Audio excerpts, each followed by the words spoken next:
Hello everybody and welcome to another vlog style video. This one, as you've probably seen by the video's picture and title, it's got a lot of lights in it, so we're gonna get right into it. Outside the garage, I've had this jelly jar light here, well, since I bought the place. And it's not exactly on an electrical box, and as you can see, it has the world's biggest screws on it. So I think it's time to finally replace this thing. The issue with it not having an electrical box, well, it kind of reduces the amount of options you have for what you want to put out there. And maybe it was standard back in the day when the house was built to just, well, put a wire outside and put a light on it. Don't need an electrical box, as you can see here. Of course, we do have a switch to turn it on and off, so they gave us that. But what am I going to put out there? Recently picked this beefy guy up at the Restore. It's a wonderful old fixture. I have one of these back home. It is a Stone Co. Kenilworth, New Jersey, because I can talk. And here's the back. Of course, it doesn't have a electrical box. It just kind of mounts right to the wall, and normally you'd have an assembly that would go to the electrical box and it would screw in through here. But there's plenty of space back here to just do it the way that they already have it. And this fixture is much cooler than the jelly jar light out there that is rusty and looks so sad. To mount it on the wall, of course, we have the hole in the middle here. So I went to the hardware store, picked up some bolts. These are 3 inches long, probably don't need them that long, but we need to go through the siding and the wall and all that stuff. Got some stainless lock washers, and nuts here. Of course, the nuts and that'll be inside, but I mean, it's all there, so might as well make it all stainless. The idea is that we will drill a hole around this same area and we'll bolt the light literally to the wall, hopefully covering up whatever existing thing is behind this. Obviously, a big difference in globe size here, and most certainly thickness quality, like, wow. But obviously this is an industrial fixture made for industrial settings. It looks like somebody added this more reflective metal here. The other one that I have back home does not have this, but it is cut nicely. It centers, you can still see the logo down here, and they cut nicely around the hole here as well. So maybe it is standard, it just doesn't really look like it. I mean, the edges aren't cut exactly that good. Looks like they cut it with some snips naturally. The interesting thing with these fixtures is that you can adjust the socket. Simply remove the reflector and you find different options inside. Right now it's set to the 200 watt position. There's a 150 and a 100 watt position. And as you can see, all of those mounting positions are at different heights. So different size bulbs will line up correctly within the optical assembly. We'll move it to the 100 position. However, I'm not sure what kind of bulb I want to put in this yet, so I need to decide that. Because if I want to do a PL adapter, for example, I probably will have to keep this removed so it'll fit. Took a second to wipe down the reflector here. Turns out real nice, actually. Impressed with that. And we're going to move the socket up. I was thinking, one of these adapters would fit, but I got a bunch of these too recently. And I think if I bring the socket down enough, we should be able to fit this in there. Took the little box down. There was something behind it, believe it or not. One of these plastic Bakelite looking things. I'm not the biggest fan of these. They strip out, they're plastic. It's like they're made out of fiber or something. Really weird, but they're all throughout the house. Got a little dot there. Now we'll drill the hole. There's our new hole to the outside. All wired up. Probably should still have an electrical box, but this will be fine for now. There's the back side of our bolt. Way longer than it needed to be, but you know what? I wanted to be safe than sorry and have to go back a second time. And there's a light. A big improvement. Brand new PL bulb and adapter. And the final result. Much better. What in the world did they do to this fan? This week has certainly been an interesting one, especially in finding of lights and learning information. It's been a very interesting week, but in a good way, So, I don't even know where to start. Here we have a 3-lamp F40 T12 fluorescent fixture. As you can see, it originally was preheat. We still have the sockets in here for the starters, but it is no longer preheat. This has a Osram 3-lamp electronic start T8 ballast in it for 32-watt lamps. And this isn't the only one I have. There's another one right here. And there's, I think, like 7 more that I don't have sitting right in front of us here.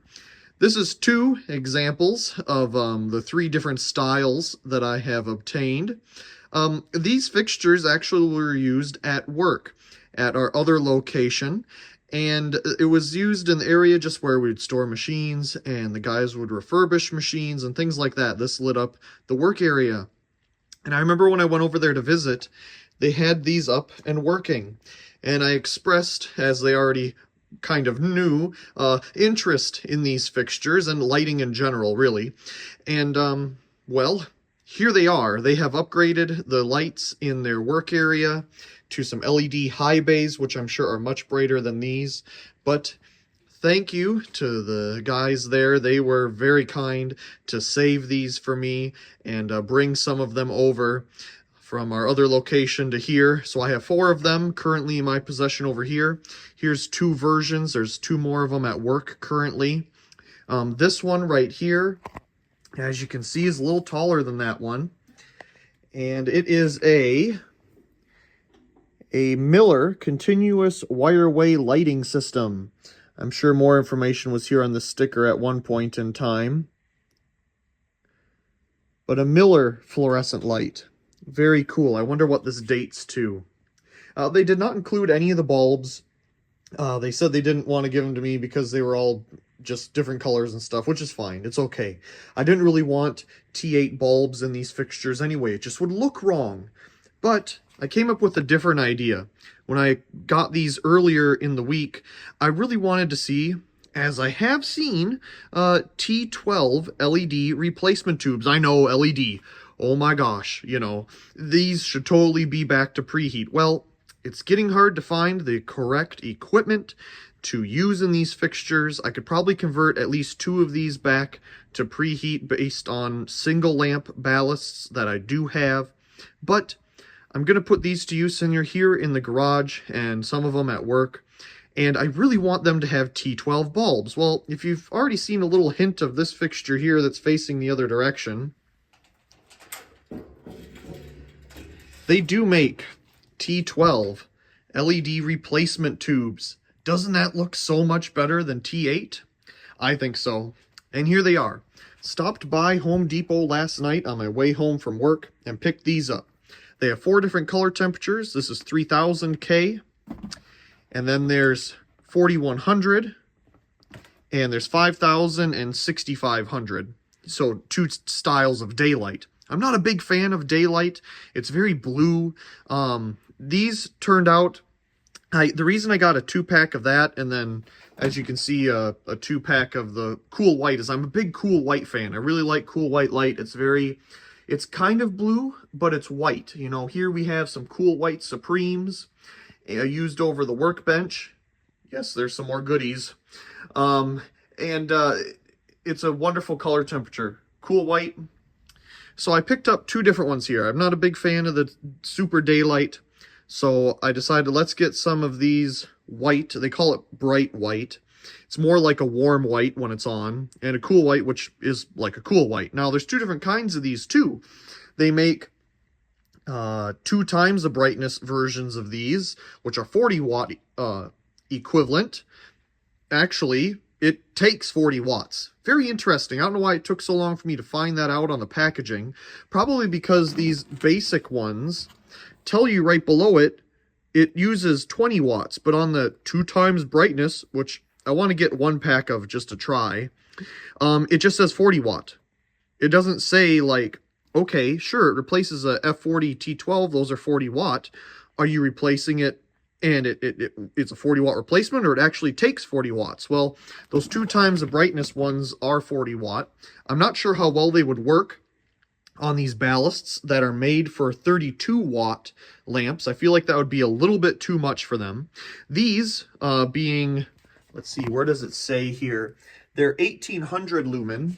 They are a little dim. They're definitely dimmer than the these Cool White Supremes on a high power factor ballast, 3 of them here. But I'm very pleased with them. I had an issue when I first brought them home here yesterday, and I was just messing with the fixtures, turning them on. They would not light in either of these. And I'm like, well, that's, depressing. I really wanted these to work. I really wanted to use these T12 retrofit bulbs. So I put, I don't have many, but I have one bulb here and then 2 in a fixture over there. So I put all 3 F32T8 fluorescents in here, which the ballast is made for, and it does turn on. It works, okay. So I replaced one of the bulbs with an LED. Okay, that worked. Replace 2. That worked. Replace all 3. That did not work. I'm like, what in the world is going on here? So eventually, I just messed around with it, and I got all 3 to work. Now, it's been a day, and I wonder if these have to get a oomph or something to get them up and going. So let's plug in our incredibly old plug here. And let's see if we can get them turned on. Yeah, see, it doesn't want to turn on again today. I don't know if it has to warm up or a fluorescent bulb helps strike it to get it going. I'm not sure what is going on here. Very, very odd. But if I switch some things around and give it a try, I can get it to light. I'm not sure if it's the ballast or what, but something odd. Anyway, they both have the same ballasts in them. This one, I haven't even shown you the sticker on it yet. There is the manufacturer of this light. Notice it says Spokane on it. That is where these were installed. Our second warehouse is in Spokane. And so I wonder if they were made there. There's 2 of this style, 5 of this style, and 2 of a more modern looking style. But they're all 3 lamp like this. Now, unfortunately, the starter sockets in here are gone. They are totally missing. And I'm sure they're still here because, well, they're part of the socket. You can't really take that out. So when they got converted back in the day, that just got left in place, which is very good. I do have independent sockets if I ever wanted to convert one of these back to preheat, but it'd really be nice if I could get just this to work. Okay, so I've taken out one of the tubes, put a traditional one in here that is made for the ballast, and now it works. Isn't that just weird? It's like it needs that arc to get started, and then it's happy. It's just very odd. And I'm not sure if it's any difference between these being T12 and the other ones being T8. Looking at the specifications, I think it would be totally fine. It's just different size of casing, really. But you can get a good idea here. This is the bright white, and this is the cool white. Definitely more of a warm white. Cool white. This is a cool white tube as well. Now, if I turn this off and turn it back on, see, that works fine. If we were to take this bulb out and put our fluorescent one, or sorry, our LED one back in here, let's see, we'll try to line it up at the bottom. Let's see if we can get it to work now. Yes. So I don't know what in the world. It's like it needs something, and if it sits too long, it's not happy. The ballast has some type of requirement needing it to strike an arc or something. I'm not entirely sure what's going on, so we'll see what I end up doing with it. Doing some quick research and finally finding Fite's ballast compatibility list. It's an Excel document, believe it or not. These bulbs are only compatible with these style fixtures that have a rapid start magnetic ballast. They are not compatible at all with the electronic start ballasts. Now, the reason that was a little confusing to me is I was originally looking at a single bulb offering that Philips makes. And the listing for that one, looking at Philips's compatibility chart, showed that it did work with these specific ballasts. So I was hoping that this would be somewhat similar, but it doesn't appear to be. And I wonder if that has anything to do with why these are so dim. To get them started, I've noticed now you just kind of disconnect and reconnect, and it's like, you know, that spark or something allows it to start up. The other interesting thing here is if you take a closer look at the packaging, even though it's a Type A, It says voltage 120 to 277. So can these be direct wire? Why do they include this on here? I've also seen this included on mercury vapor bulbs by accident before. So are they just saying that it works in fixtures that are that voltage, or that the bulbs work within those voltages? Interesting. And I mean, it doesn't really say on the bulbs themselves. You can't really see it because they're on. But I mean, should we try a direct wire and see what it does? First, let's put it in this thing and see if we get a, brighter bulb being in the correct ballast. Okay. Well, they turn on instantly here on the correct specification of ballast. But I would definitely say they're definitely not as bright as the actual fluorescent tubes, that is for sure. Although having a fluorescent next to an LED definitely makes them look the same, but I wonder if that's the LED pulling more power, not allowing the fluorescent tube to actually get to its appropriate brightness. I don't know, maybe it's just my eyes, but I feel like these are just slightly brighter. Could be about the same, though. What if we do something ridiculous? What if we have a F40 T12, this is an F34, actually, a 34-watt bulb, and 2 LEDs. We still get the style of T12s, and maybe having a discharge lamp in the circuit will allow it to start. Now, this ballast is not made for any of this, but we'll give it a try anyway for science. And there it is. Turns right on. Yeah, I wonder if having a discharge bulb in the mix just makes all the difference. This is a brand new bulb. I have never used it. It's probably why it's also quite dim. So they both seem to light up without issue if there's a fluorescent bulb in the mix. I just have it in the middle here. That seems to be the best way to get it to start for some reason. I don't think it really matters what order it's in, but that seemed to work. The only thing I notice is that these end caps on some of these get very warm. These aren't doing it. And I've checked the other ends here too, and they're not warm. That one's kind of getting warm. That one's cool. Not sure what's going on there. Obviously it's the wrong kind of ballast for it to run on anyway, but definitely kind of warm. I'm really debating in my head if this is even worth it or to just go direct wire T8. Very hard decision, to be honest. It's been a little bit here, and I think having a fluorescent bulb in the mix definitely helps out. The end caps here on the LEDs are not getting as hot as they were when I just had 3 of them in here last night for a test. They're warm, but they're not hot like they were before. The next thing I'm curious about, because these bulbs are not made for this ballast at all, is how is the ballast holding up? It's been a while. Maybe it's incredibly burning hot. If it's cool to the touch, I think we'll be okay to do this. This side's cool, and this side's slightly warm to the touch, but it's definitely not hot. We might be okay. Since we have the Miller fixture open, here's the starter socket end. You can see how they're on the back side. That was actually a selling feature at the time, that you didn't have to remove the bulbs to get to the starter sockets. Very cool. And here's you kind of pull this up. It's got a spring in there. And then you twist it, and it locks the reflector assembly into place. Definitely an old cord here. We'll get a better one on there. And of course the other end, we do have a replacement socket there in the middle. But it does work. It's a little tight, so I might loosen it up a little bit. Looks like the original ballast would have been installed between these 2 points here. And they added an extra bolt for the smaller one. I wonder if it was a 3-lamp preheat ballast or a 2 and a single lamp. Probably a 3-lamp, judging by how big this is. I think the perfect home for one of these would be right down here in place of this thing. Well, this was one of the first fixtures I found out here, F40 T12Ys, and it originally was over there where the 4-lamp fixture is. I think it's time for it to come down. I'm not sure what I'll do with it. Haven't decided that part yet.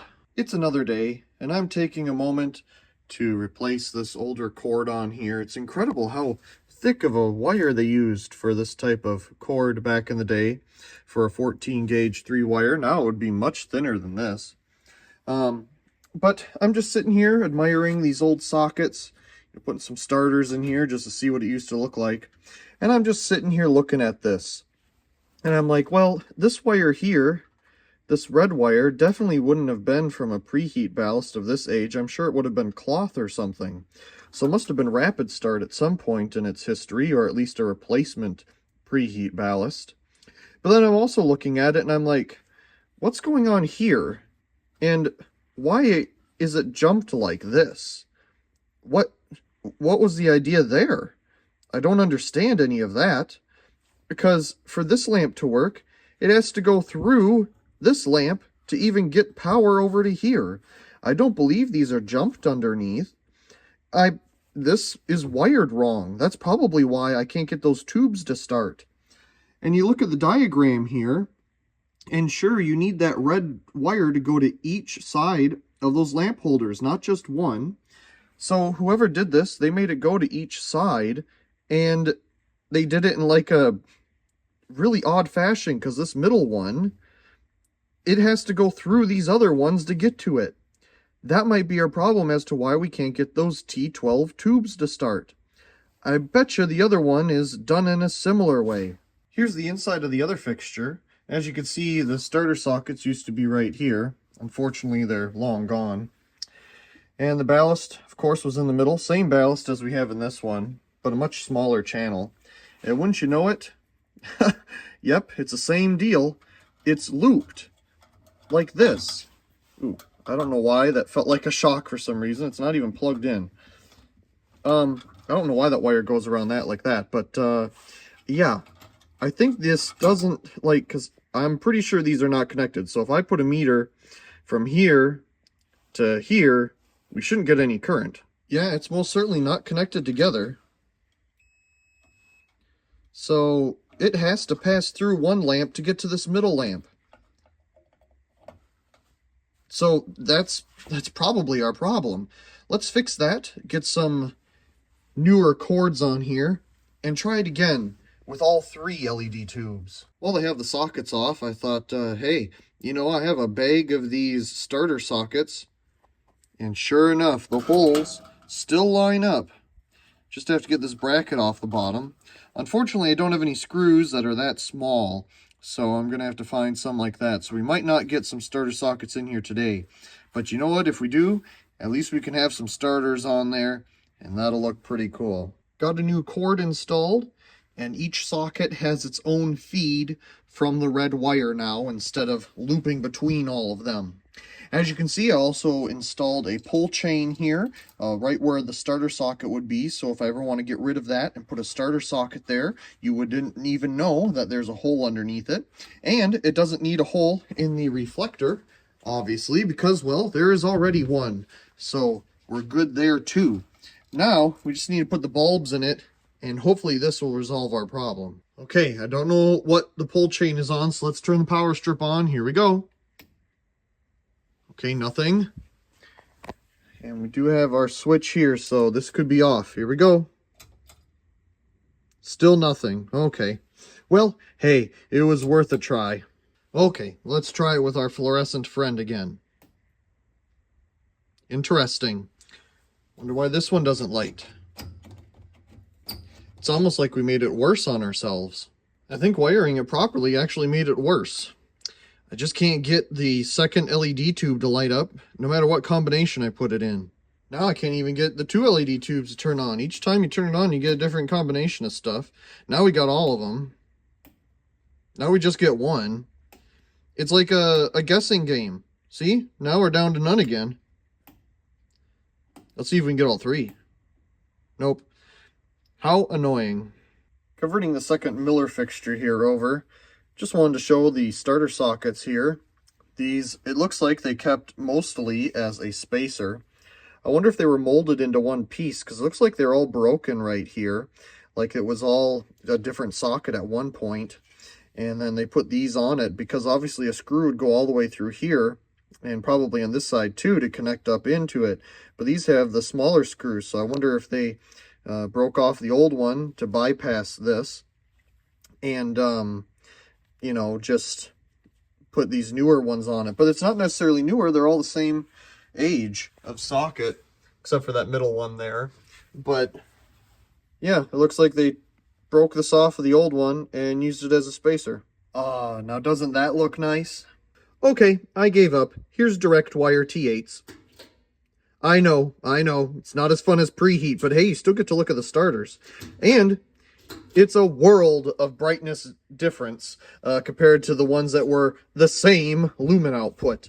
This is much better. Now, obviously, I know I'm not that happy about it either. If it still had all the preheat, you know, ballast and the sockets and the other one and all that stuff, if it still had those ballasts, I guarantee you I would still have it be preheat fluorescent. But with all that missing, and it having one of those electronic ballasts that didn't work with what I wanted, we might as well just bypass it and go direct wire. It's just the easiest. We don't have to worry about the ballast anymore, and the bulbs are made right for 120 volts. So we got the positive down here, and the neutral on the other end, and there we go. Here's one of the Miller fixtures in its new home. Yeah, I know, it's sad, it's T8, it's LED, there's no preheat action, but you know what? At least the starter sockets aren't hooked up to anything, so at least we have a little bit there. We have some starters. They're the wrong ones, obviously. They're FS2s. But, hey, it's doing a great job, and it definitely lights everything up real nice here, too. So that's a plus. Real happy with it. Next, we have this fixture. It's going to light up the workbench. So here's a before, and here's the after. Definitely a little bit brighter. I will kind of miss the fluorescent technology, but you know what? This fixture isn't going anywhere. It's just going to be re-put somewhere different out here in the garage. But one thing that will be nice is when it's too cold out here, this has a hard time starting. This definitely will start right up without any issues. So that'll be nice. And of course, we'll still have some preheat action here, lighting up the corner. Well, we have some new street lights that need to find homes. I haven't done videos of them yet, but I do want to find a home for them right away, just to get them up and off the floor. Now, the hardest problem with these particular three here is the 400 watt fixture down there, big ballast. So what I usually do is get one of these flanges and a matching pipe, 1 1/4 inch, same as, you know, the arms that these would have, and just put the lights on that. So up here, we have an example of this with the New York City street light and this GE NEMA head. So I need to find some spaces for this, and I'd really like to put them here because they'll be up and out of the way, but secured to a very nice sturdy beam. So I'm determined, or I should say, thinking is what happens in the brain, that this fixture here is going to get moved to a different location. And I'm going to put the 175 watt mercury vapor light here. This bucket light will be taken down. I'll put it somewhere. I'm not sure where yet, but just not right here for now. And this guy, well, he's our night light. And that's important to have out here. So I'm going to move him over. And then we'll hopefully get an arm here, which will put another light in this area. This may need to be moved, and so with that one as well. But I haven't determined all of that yet, so we'll find out as we progress. Isn't that just always beautiful? Gotta use the cheap mercury vapor bulb first. And you never know what condition the ballast is in, so you don't want to use your good ones right off the bat for testing. But, of course, we have some ballast hum. That's not a problem, especially for the age of the fixture. I'm happy with it. Oh yes, lights everything up beautifully. Got another one up here using a 6-inch pipe versus a 1-foot pipe just to give more space. There's plenty of space for the garage door, which is good. I wanted to put the night light NEMA head McGraw Edison thing here, but it just doesn't fit anymore. It's just too tight. So I want to keep it around this area so that, well, it can continue to provide night light for the garage here. And I think the best place is this GE NEMA here. So unfortunately, it is time for it to come down. I can reuse that pipe for putting up these other street lights. It will find a home somewhere else, just haven't decided where yet. But it'll allow me to put that right here on the end and allow it to be in the center of everything to light it all up at night. Night light in its new home And I finally removed that 2x4 that went across here for the door. I kept it there because I thought, hey, it'd be, a good thing to prevent things from getting hit. But it really just looked dumb, so goodbye it goes. And now it's time for these items to find a new home, so we can put something else here. And here's the something else. Very nice. The main problem I had here was the bolts that I had on hand were ones kept from, area lights and stuff. Real cheap bolts. And, you tighten them up to make them nice and snug because this thing weighs about 1,000,000 pounds. And, yeah, the heads break right off because they're a piece of junk. So I had to run to the hardware store and get some nice bolts, and now we're up and working. It's not plugged in, obviously. It isn't cleaned up. It's right out of the box, right installed. But you know what? At least it's not on the floor. And I think it looks pretty good here.